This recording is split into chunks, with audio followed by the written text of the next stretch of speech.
Assalamualaikum warahmatullahi wabarakatuh. Alhamdulillahirabbil alamin. Assalatu wassalamu ala asrofil anbiya'il mursalin sayyidina wa maulana Muhammadin wa ala alihi wa sahbihi ajmain, amma ba'du. Perkenalkan, nama saya Indah Arifanul Leli, NIM 1200783 dari kelas 2C Perbankan Syariah.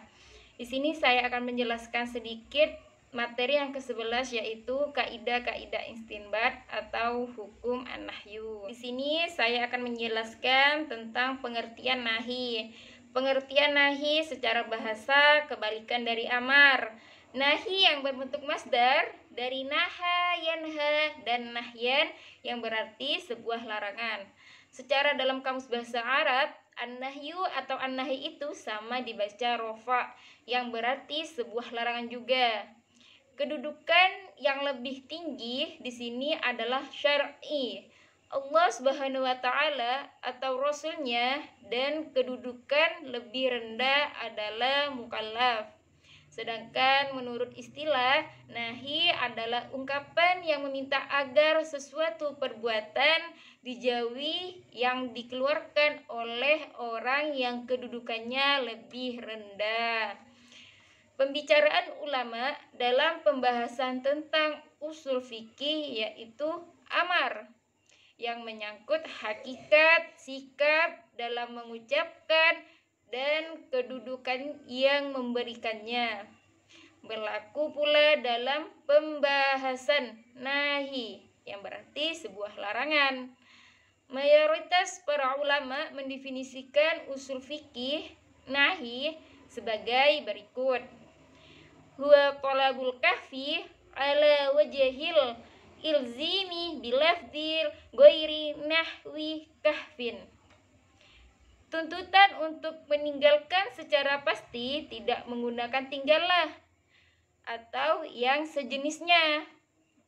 Pengertian di sini adalah kata tuntutan meninggalkan talabul kahfi menunjukkan bahwa nahi itu adalah suruhan untuk meninggalkan suatu perbuatan atau suruhan untuk tidak berbuat apa-apa. Yang kedua, kata alal wajhil lazimi bertujuan untuk memisahkan nahi itu dari doa dan permintaan, meskipun sama-sama mengkehendaki untuk tidak berbuat. Yang ketiga, adapun kategori nahwi kahfin di ujung definisi itu memberikan pengertian bahwa walaupun yang dikehendaki itu adalah untuk berbuat, tetapi menggunakan kata yang didahului larangan, sehingga tetap dinamai nahi. Contohnya ucapan jangan bergerak. Sebaliknya, walaupun yang dikehendaki adalah untuk tidak berbuat, tetapi jika menggunakan kata amar, maka tidak dinamakan nahi. Umpamanya ucapannya diamlah, ucapan ini bukanlah nahi. Selanjutnya saya akan menjelaskan macam-macam larangan. Jika larangan tersebut mengarah kepada di luar ibadah atau di luar muamalah dan keberadaannya tidak menetap, maka tidak menyebabkan batalnya ibadah atau muamalah. Sedangkan nahi nafsi menurut Qil adalah memerintah dan sebaliknya.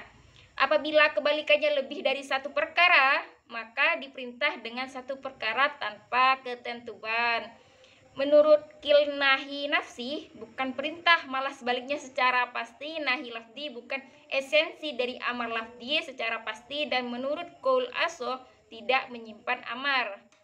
Menurut Qil, nahi lafzi mengandung amar lafzi, maka apabila ada orang yang berkata jangan bergerak, seakan ia berkata diamlah, karena meninggalkan bergerak tidak nyata kecuali dengan diam. Menurut qaul asal dari ulama Malikiyah dan Syafi'iyah bahwa nahi mutlak itu menunjukkan rusaknya perkara yang dilarang secara syarat, baik itu berupa ibadah atau akad, dikecualikan dengan kata mutlak jika bersamaan dan sesuatu yang menuntut tidak rusak, seperti sebagai contoh membeli. Dan yang terakhir saya akan menjelaskan masa berlakunya larangan. Setiap larangan atau nahi yang mengkehendaki ditinggalkan perbuatan yang dilarang itu, bila perbuatan itu dilakukan berarti ia melakukan pelanggaran terhadap yang melarang, dan karena itu patut menerima dosa dan celaan. Namun, bagaimana dengan kedudukan hukum wadi? Dari perbuatan terlarang yang dilakukan itu, umpamanya seseorang yang dilarang melakukan sesuatu dalam waktu tertentu seperti puasa di hari raya Idul Fitri. Kalau dia melakukan puasa tersebut, apakah puasanya sah atau tidak? Saat khotib telah naik mimbar, jual beli yang dilakukan pada waktu itu sah atau tidak? Apakah suatu larangan memiliki ketentuan terhadap tidak sah atau fasidnya perbuatannya yang dilarang atau tidak sah? Dalam hal ini terdapat perbedaan di kalangan ulama. Yang pertama, sebagian dari ulama fikih dari pengikut Syafi'i, Malik, Abu Hanifah, Hambali, Zahiri, dan golongan ulama kalam berpendapat bahwa larangan atau nahi menuntut tidak sahnya perbuatan yang dilakukan bila itu dikerjakan. Hadis Nabi yang melarang melakukan sholat tanpa bersuci dengan sabdanya, yaitu la sholata illa bitohurin, tidak sah sholat kecuali dengan bersuci. Dan yang kedua, Nabi melarang melakukan pernikahan wali dengan sabdanya la nikaha illa biwalin, tidak sah nikah kecuali dengan wali. Tentu yang dimaksud dengan larangan ini bukan kelangsungan perbuatan, tetapi berarti tidak ada hukumnya. Hal ini berarti bahwa perbuatan yang dilakukan dalam bentuk yang dilarang tidak ada hukumnya, dalam arti tidak sah. Golongan muhakkik dari ulama Syafi'iyah seperti Imam Haromain Al-Qaffal Al-Ghazali, kebanyakan ulama Hanafi, segolongan ulama Mu'tazilah seperti Abu Abdillah Al-Bashari, Abu Husain Al-Karahi, Qadi Abdul Jadir, Abu Husain Al-Basri, dan sebagian ulama Syafi'i berpendapat bahwa nahi tidak menunjukkan tidak sah perbuatannya yang dilarang. Suatu dalil yang tidak membolehkan adanya, maka tidak ada pula madlulnya. Kita sering mengemukakan dengan syariat yang berupa larangan dan hukum haram, menyertai hukum sah dan memadai. Hal itu menunjukkan bahwa larangan itu tidak menunjukkan fasidnya perbuatan yang dilarang.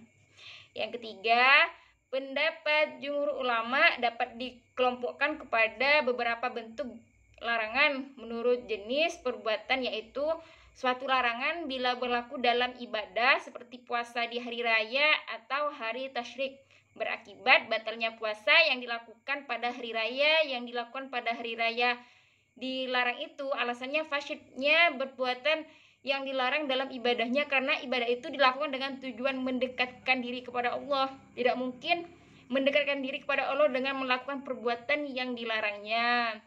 Alasan bahwa tidak fasidnya perbuatan yang dilarang bila larangan tidak menyentuh rukun atau syaratnya adalah karena hukum sah dan fasidnya itu adalah hukum wadi'.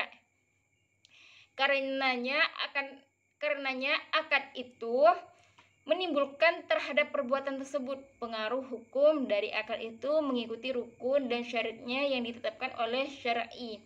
Bila telah terpenuhi hukum dan syaratnya, maka terlaksanakan urusan perbuatan tersebut. Sekian penjelasan dari saya. Apabila ada kesalahan kata, mohon dimaafkan, dan lebihnya semoga bermanfaat. Assalamualaikum warahmatullahi wabarakatuh.